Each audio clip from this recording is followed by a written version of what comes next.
All right, everybody, welcome back to the 6th episode of the Media Buyer's Manual. This time we are with a guest of honor. We got Gil David. He's joining us from Northern Ireland. Gil, just introduce yourself a little bit to our listeners, and we'll get right down into the questions for you. So like Kevin said, I'm Gil. You can probably tell by my accent maybe that I'm not from Northern Ireland originally. I'm actually from London in England, but I've been living over here for about 8 years now. My wife's here, so that's the main reason. I run a Facebook ads consultancy called Run DMG, which I think I started that back in 2017. I've been running ads on the platform now for I think it's like 6 years. And then Run DMG, when I started out, it was more of a kind of general digital marketing consultancy, but now it's really just focused on Facebook and Instagram ads. And we kind of do 3 different things. So we do obviously media buying for clients directly. We do consulting, and then we're a Facebook marketing partner for tech services. So Facebook actually sends us, or people go to Facebook if they need help with things like pixels, catalogs, getting things like that set up, and then that comes through to us. So that's kind of a good other side. And it's a nice variety of business and different things that we're doing every day. Awesome. So this is a little bit different episode. We actually took some questions from Twitter for the first time. We've had some questions come in about starting on lower budgets. This question is from Brian Gleason. He wants to know about starting on accounts with around $50 per day. What's kind of an actionable tip that you can give them? Where should they start? Maybe if they have maybe a couple thousand visitors per month going to the website already.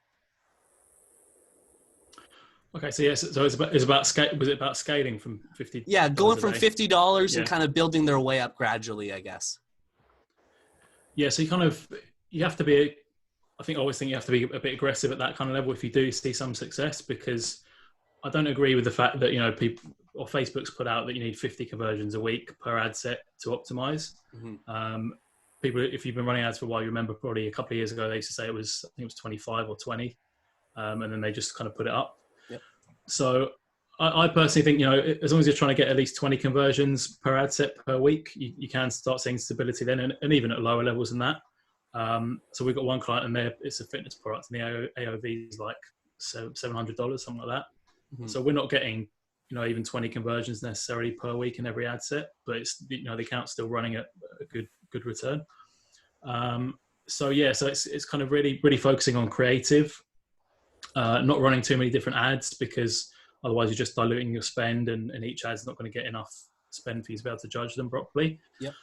So the first thing is, so running to fairly broad audiences, broad interests, and working on, start off with maybe 3 different creatives. And testing different images first, because that's what's going to push the needle the most, different images or videos. Mm. Then once you found an image or video that's at least getting a good click-through rate, it's getting engagement, that's kind of the first step. And then if it's an e-com, you're looking for add to carts initially at least. And then once you've got an image that you think is working, moving on to copy, refining that, headlines. And then in terms of kind of scaling, so obviously ideally you want purchases, if we're using an e-com example. Yeah. But if you're seeing purchases over, and not just over one day, so you can't get too excited just over, we all know Facebook's very up and down. Yeah. So one good day, not getting too excited about that, saying, okay, there's some potential here. The next day, if it's still solid, if you get a couple of purchases through the next day, and then ideally looking for about 3 days of good performance, and then saying, okay, let's try and push more conversions through. Let's help Facebook kind of learn and optimize better. Mm-hmm. And then obviously if you're quite tight on budget, you can't really scale horizontally. It's going to be more vertically. So just increasing the budget by 20 to 30%. Again, at that kind of level, you want to do that, give it 2 days. And if the results are holding, if it's still performing well, if you're happy with that, then bump it another 20 to 30%. And then in that way, you can, even if you're doing it that way, which is kind of slow scaling almost, you can still pretty much be doubling the budget within 7 to 10 days. And then obviously you can start working on it. You're getting more data. You'll understand more about which ads are working best. And then you're just trying to scale it up that way. So go on, Adam. Sorry, at our the agency that we work at, we don't typically work with, we don't ever actually work with like low budgets where it's like a $50 a day or even $100 a day. Every ad account that we work in, we do set up like a top of funnel, middle of funnel, bottom of funnel sort of setup.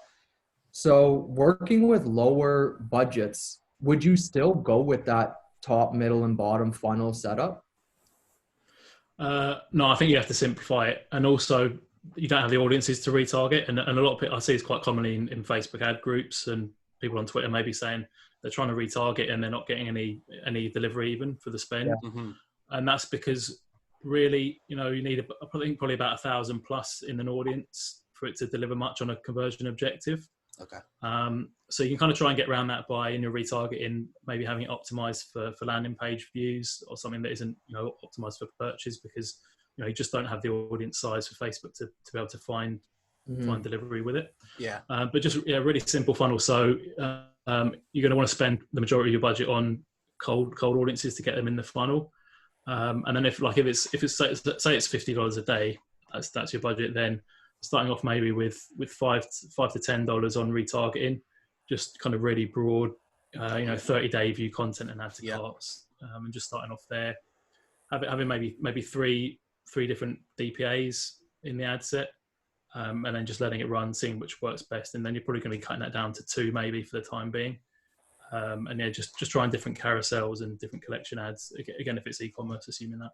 Yeah, cool. Awesome. So in terms of that method, would you kind of consider it as like riding the kind of wave of Facebook? If you have a good day, you're going to scale it up a little bit, and if you have a bad day, maybe you kind of pull back with it? Or is it kind of on the ratio of every couple days, if it's going well and we're hitting our KPIs, we scale?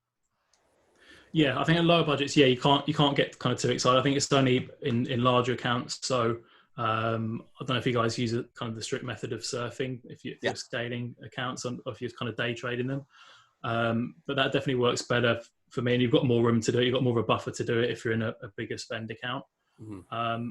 So I don't know if I'd actually have a number where I'd kind of do more day trading. I guess probably maybe from about $500 a day. If you're spending at least that, then you can kind of do that a bit more. But yeah, like I say, when you're getting so few conversions through at kind of a budget that's under about $100 a day, it's not realistic to be trying to be that aggressive with it. So I think, you're better off, trying to see some consistency first, and then trying to scale rather than, stuff like surfing, because the strict method of surfing, you're doubling budgets, sometimes twice a day, which is obviously very aggressive. And, in a smaller account or an account that doesn't have as much history, you can really mess it up by doing that wrong. Whereas if it's a bigger account, you're used to spending a few K a day, having one bad day isn't going to mess up the whole account. Whereas in a smaller account, if you have a couple of bad days like that and you spent $3,000, then that's going to mess up your ROAS for the whole month. Yeah, that's very true. And then we're going to you kind of touched on it a little bit, but Nick Shackelford kind of submitted a question as well.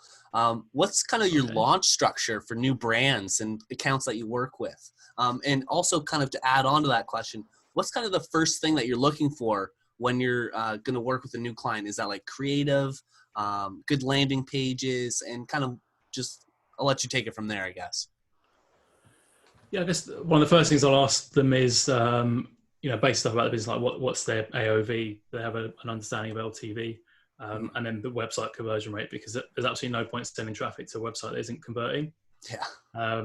So, like absolute minimum, again, we're talking about e-com again, but you want at least 1% conversion to have anything to work with. And there's probably quite a big opportunity there to improve on that. So it's having a website that converts, because, I've had people come to me that wanted to work with us in the past. I've looked at the website, looked at their conversion rate, and said, I wouldn't want to take your money to run ads, because it's just going to be throwing it down the drain until your site is converting better. Mm-hmm. So ideally you want to be converting at least 2%, because that's where you're sending the traffic. Yeah. And obviously you can kind of get around that maybe if you can set landing pages up, stuff like that. But really, their website should be converting at a decent clip for you to be running ads to it. And then so in terms of like standard setup, it'll be slightly different depending on what the product is. If it's more of a niche product than more of a general product. But like Adam touched on, we'd have a standard kind of top of funnel, middle of funnel, bottom of funnel setup. Mm-hmm.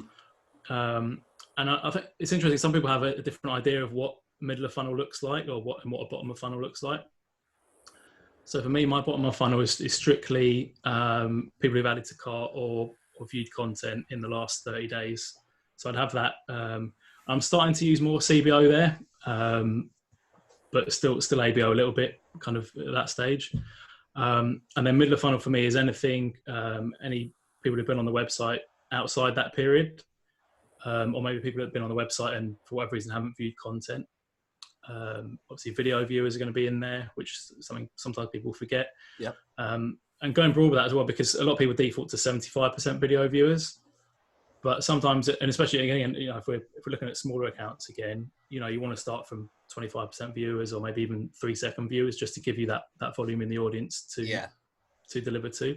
Mm-hmm. And again, if it's a smaller brand, you're going to want to be showing them your message more. So that's something that people forget as well. That if it's a big brand, then it's easy because people will know as soon as they see it, they'll know the brand, they'll be familiar with it. Yep. Whereas, what you have to do is show people ads. Different studies been done on it in the past, and I think people even say now it used to be 6 times they used to say someone had to see an ad for them to have any kind of recognition. And then I saw something a couple of months ago where they reckoned it was more now in the new digital age. It was more like 12 times, just because people see so many ads a day. It's true. They're so bombarded with stuff, so that it takes longer to get that recognition.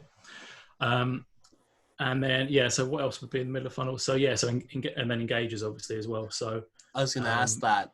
What would kind of be your day range for that? Would it be 180 days, 30 days for engaging with poster ads? So I'd have like a kind of a dump audience, which is anyone outside probably 60 to 90 days. Okay. And then I'll just put them together in one kind of old warm audience stack and leave them there because to me they're almost cold, those people. Yeah. So because think about it, if someone hasn't even clicked to like one of your posts or watched a few seconds of a video within the last 2 months. No, exactly. Especially when you say every day we're bombarded by ads 12 times now it takes in the digital age. From there for sure. But one audience I love that is probably one of my favorite middle of funnel audiences. I call it a hot engagers audience, which is basically 7-day engagers. And at that stage, I will split Facebook and Instagram engagers usually. Mm-hmm. Again, though, if we're talking about a bit of the theme today is smaller accounts, then you'd lump them together. But so 7-day engagers that haven't viewed content or added to cart. So that's maybe people that they've seen posts from the page and stuff or a bit video, things like that, but they haven't been on the site to actually do anything. So it's just sending them maybe a different type of content, different type of DPAs to get them to the site in the first place. And then, they're getting kicked on down the funnel. Yeah. And let the site kind of conversion take care of the rest almost. Yeah, exactly. Yeah. So that's what kind of the middle funnel looks like. And I quite like now putting that in a CBO. And then you might have to play about with kind of minimum spends if you see certain ad sets that aren't getting much delivery. Another thing I like doing is just bundling warm audiences together and putting them in an Instagram stories ad set. And then really working on that, just using specific creative for stories. It's all kind of 9/16. And then the thing that I think people overlook with Instagram stories is the branding aspect of it. So again, it's putting a bit of my own experience in it, but there's a lot of brands that I've seen, I maybe haven't seen ads from them before. I'd never heard of them. And I'll start seeing ads for them in stories. And then, it slowly gets in your head. And if they're good ads, especially that always stands out to me. Like probably does for you guys. If you see a good ad, you appreciate it. Save it, share it. Yeah. Yeah. So I think there's a good branding aspect to stories, but also, you can get good, performance metrics from it in itself. So I wouldn't necessarily look for the same kind of ROAS or click-through rates I'm maybe looking for in the feeds. Okay. But as long as I'm getting something from Instagram stories, then I definitely think it's underrated, especially middle of funnel for, giving you more touch points with people, them seeing your message and your brand a few more times than they would have done otherwise. And also getting to a different section of your audience as well. Because, certain demographics spend more time in stories than others. I was gonna. Would you say that females are more likely to kind of be in the stories and swiping through that? Because my girlfriend's every night just kind of swiping through those. She says she has to watch them all. So, do you see that kind of split when you're advertising to stories? I would never generalize in that way, Kevin. Don't want to be called sexist, but that's from my girlfriend's use case, I guess. My wife, I tell her she's a nightmare, because one of the things she does, which would drive me crazy, is like I'll look at what she's doing or something. She's on a shopping website, and I'll see, you've got 30 items in your basket. What are you doing? Have you got my credit card again? And she's like, oh no, I'm just putting them so it reminds me for later on. And I'm like, I hate people like you. You're the kind of person that, adds to cart. I get excited. Oh yeah, I had all these add to carts today.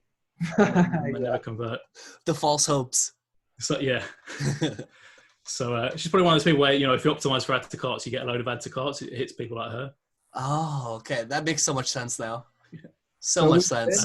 We've been relatively focused on Facebook, and I'm more like, I have more knowledge in Google. So this may be a dumb question, but would you split the placements into different ad sets, like have a specific Instagram story placement in one ad set and then feed in another, or then split them like that, or just combine them all?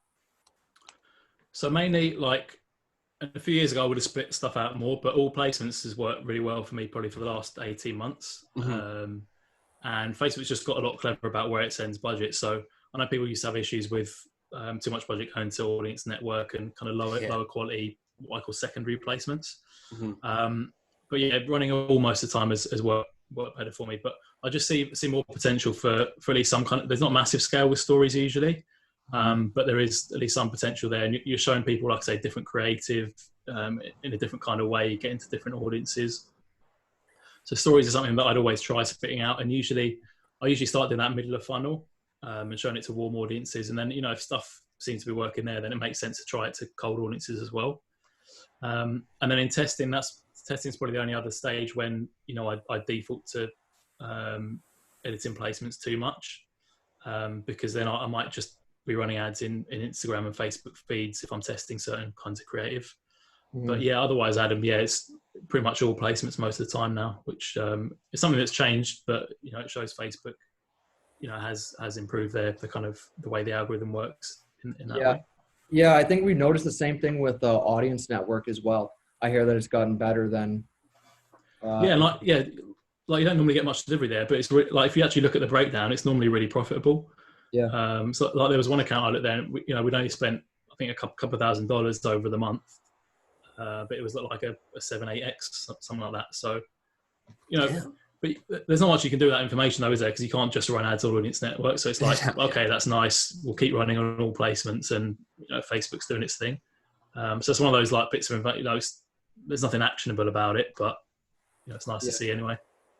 In terms of running those kind of story ads and the creative, are the angles? So would you be going for like educating the user in that cold story aspect instead of the middle of the funnel? Because as you said, they have a little bit of a touch point with your brand in the middle, but I just wanted your thoughts on the cold story aspect.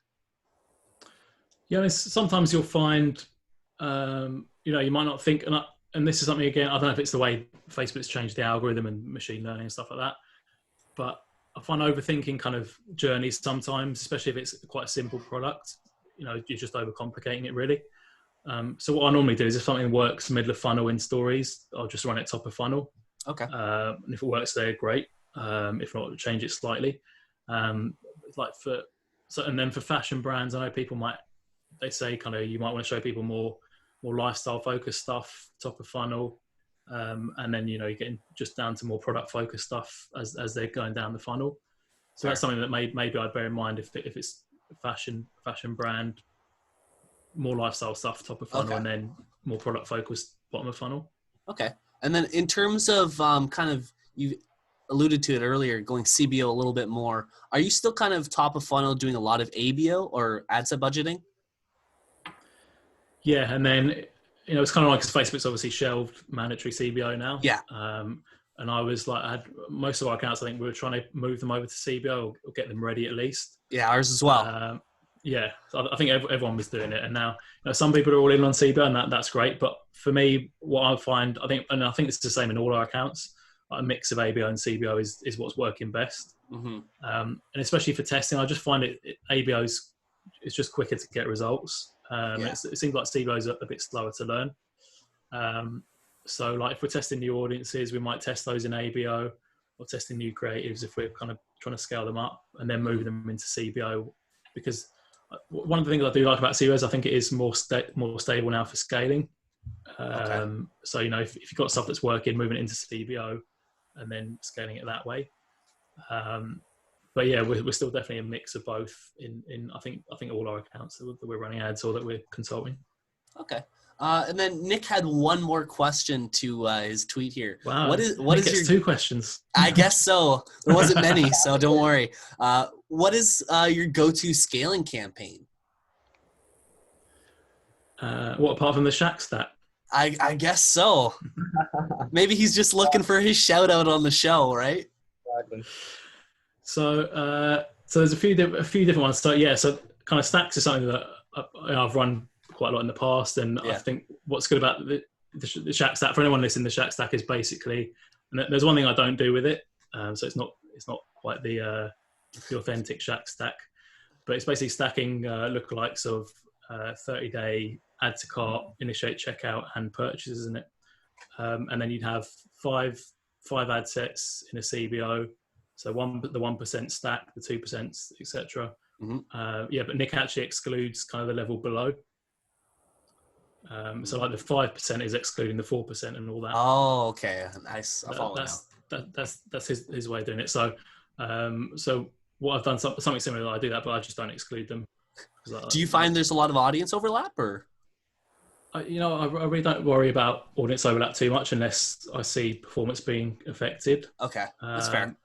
And I think, I know Nick works with a big budget, so it's possibly more an issue with him. But I think really, unless you're spending probably close to 10K a day, and the audiences aren't that big, then that's where you'd have more of an issue with overlap. Okay. But that works. So stacking lookalikes, that works. And bid caps, I'm quite liking it at the moment as well. And using what I call like clustering. So say your CPA is $20. So I'll set up a bid cap ad set CBO of pretty broad audiences. So it might be 10% lookalikes or maybe even open targeting. Okay.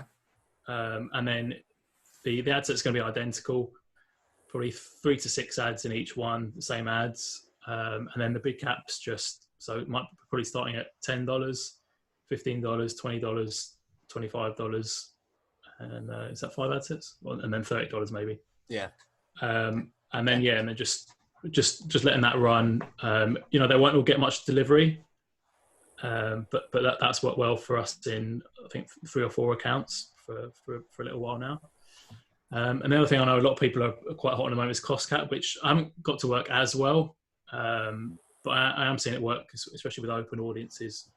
Using cost. I don't know if you guys are using cost cap much. No, we're more bid cap currently, and then at times just lowest cost. If bid cap's not kind of generating the sales we want, we'll just turn on lowest cost, and we'll get that volume kind of coming back again. Yeah, and that's the problem I find. Like lowest cost, obviously, you always get delivery because the primary objective for Facebook is to spend the budget. Yeah. Bid cap, you normally get pretty good delivery, and then that's the problem I always find with cost cap. And I don't really use. I tested target cost quite a bit last year and didn't really like it because delivery is so inconsistent. Fair.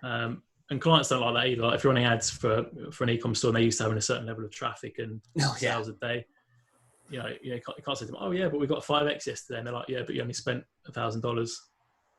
Where the run rate is kind of down. Yeah. And cost cap is a bit like that as well. I'd be with you on that. My favourites would be kind of big cap and lowest cost.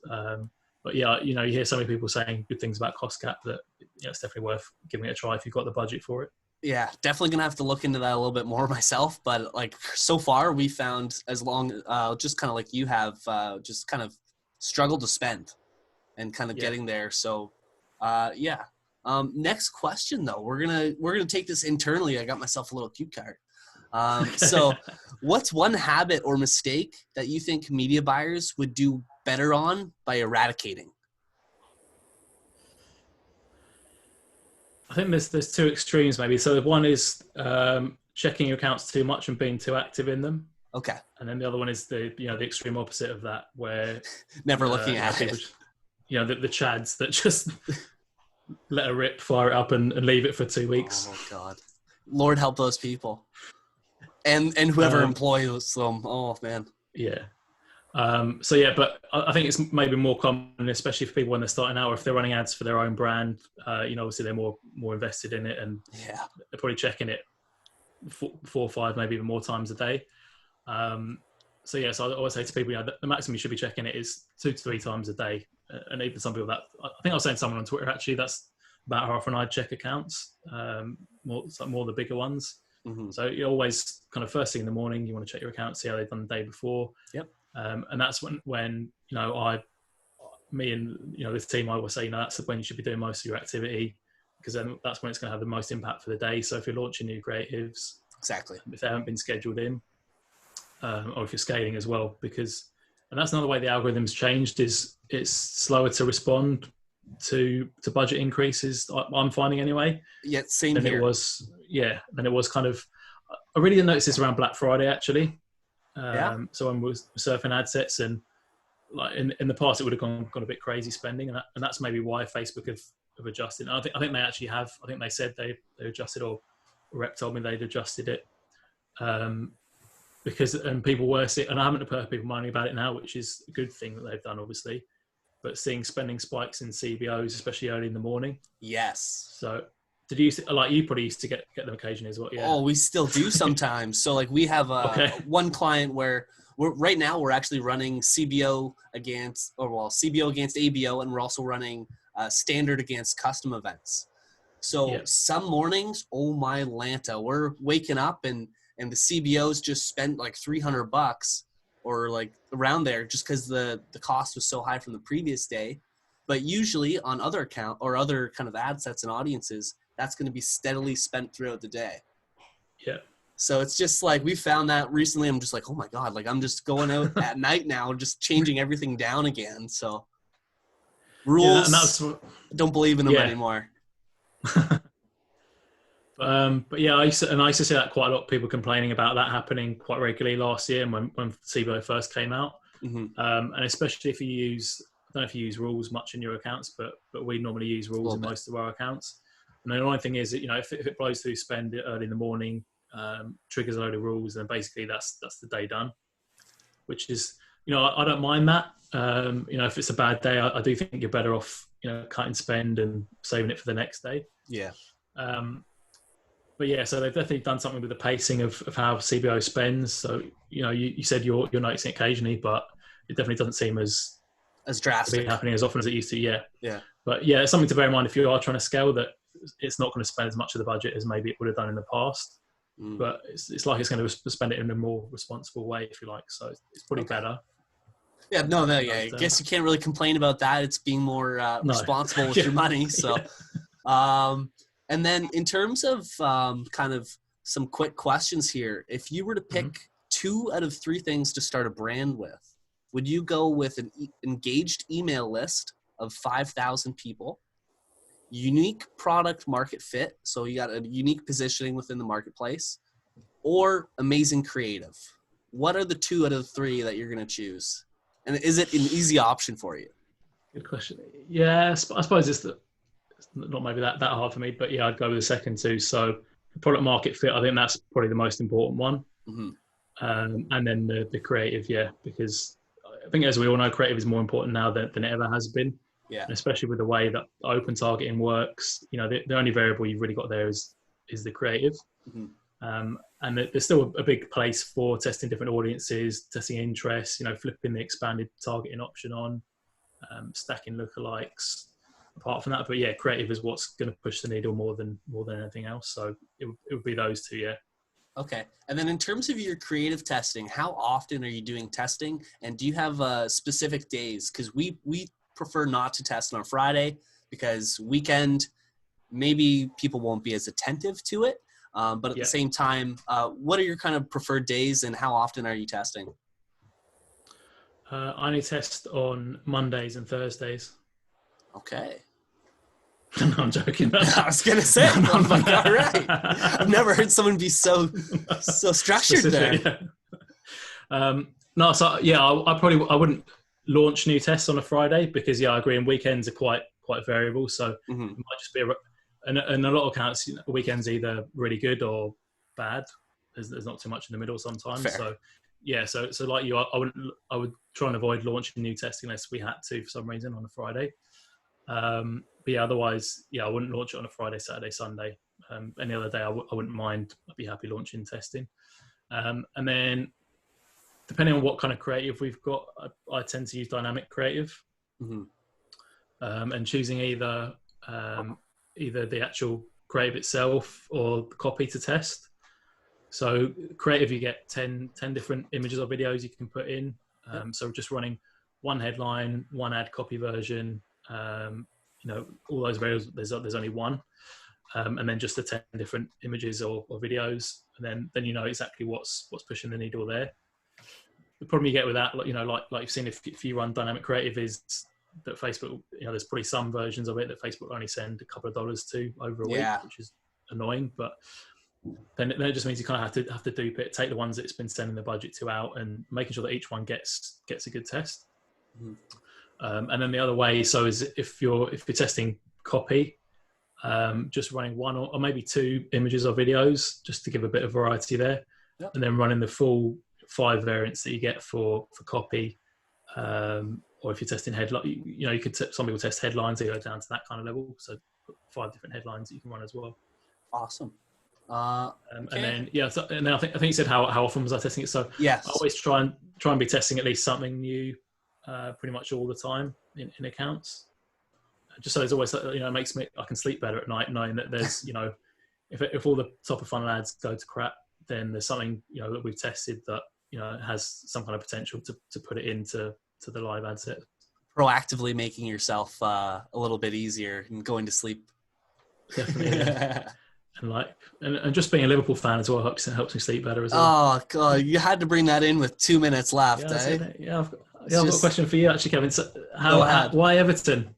A nice young man like you in Canada, how did it happen to you? So my grandpa was actually a Liverpool fan, and whenever we'd watch it on TV down here, me being the sarcastic asshole that I am, I chose to go the Antichrist essentially, and from there I started watching a little bit more, and then I got introduced. This is when Landon Donovan actually came on for this first loan. Oh, right, yeah. So I was like, oh shit, there's an American, and then I realized, oh, Tim Howard's there. What am I doing? And then there's a bunch of Americans, and kind of North America was like represented. And I also liked the underdog mindset. Like I just like that. I like scrapping for things. I'm never going to be a glory hunter whatsoever.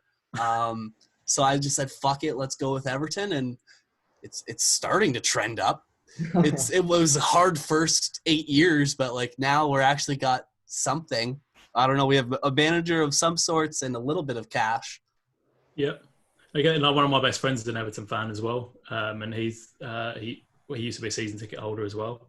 So yeah, I'm familiar. We get on well. We have good banter about it. So exactly. It's all friendly. It could be worse. He could be a Man United fan.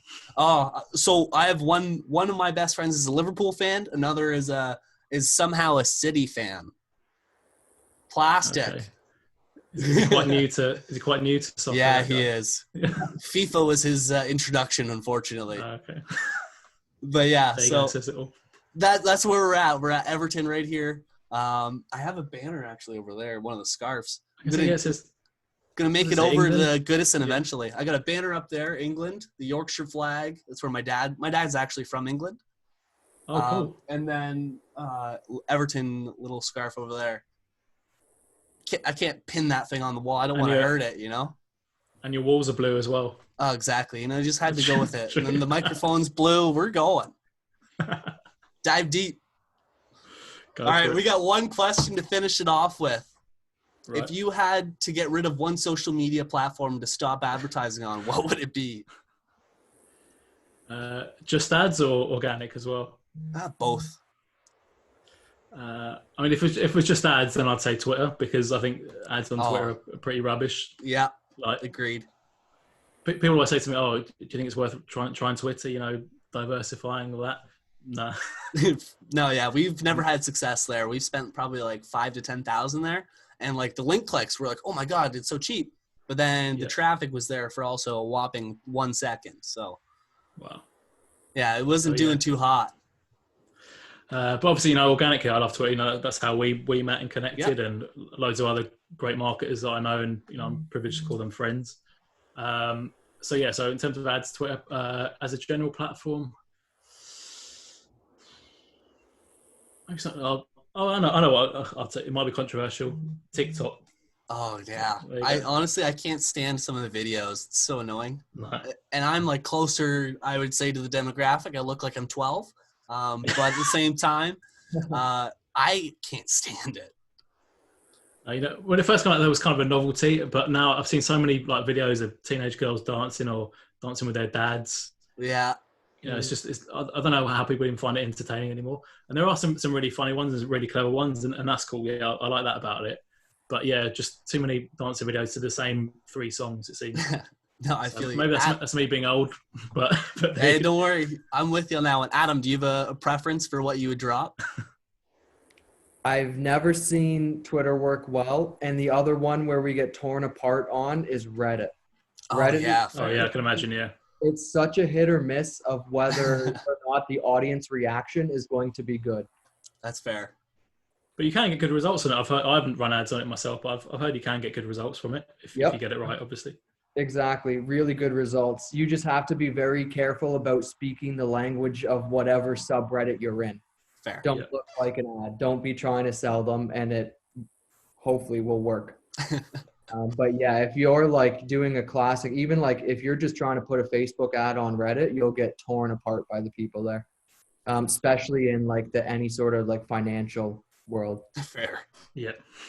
All right, Gil, do you have anything you want to kind of ruthlessly promote? Oh. Did we lose Kevin? Lost him last minute. He's just frozen on my screen now. No. Well, I guess hear me at all? I don't know if it's going to continue recording. It might be his internet that went out. You guys hear me? Oh, there you go. Yeah, I got you back now. We kept recording. We're diligent on this side here, fellas. Gil, do you have anything you want to ruthlessly promote? No, I'm not really like that. But no, if anyone wants to follow me on Twitter at Gil GIL_RunDMG or Instagram, quite active on both of those stories and stuff at GoRunDMG. And just I'm always happy to help people. If you want to send me a DM, if you want a quick bit of advice or anything like that, just follow me and hit me up. Awesome. Thank you so much for coming on the Media Buyer's Manual, and it was great meeting you, or meeting you, I guess. And we're gonna have this rivalry of Liverpool versus Everton whenever the Premier League sparks back up. I think we're due a derby soon, aren't we? Yes, we are, and hopefully our goalie will do a little bit better. Yeah, we'll see about that. All right, take care. Good to meet you guys. Thanks for having me.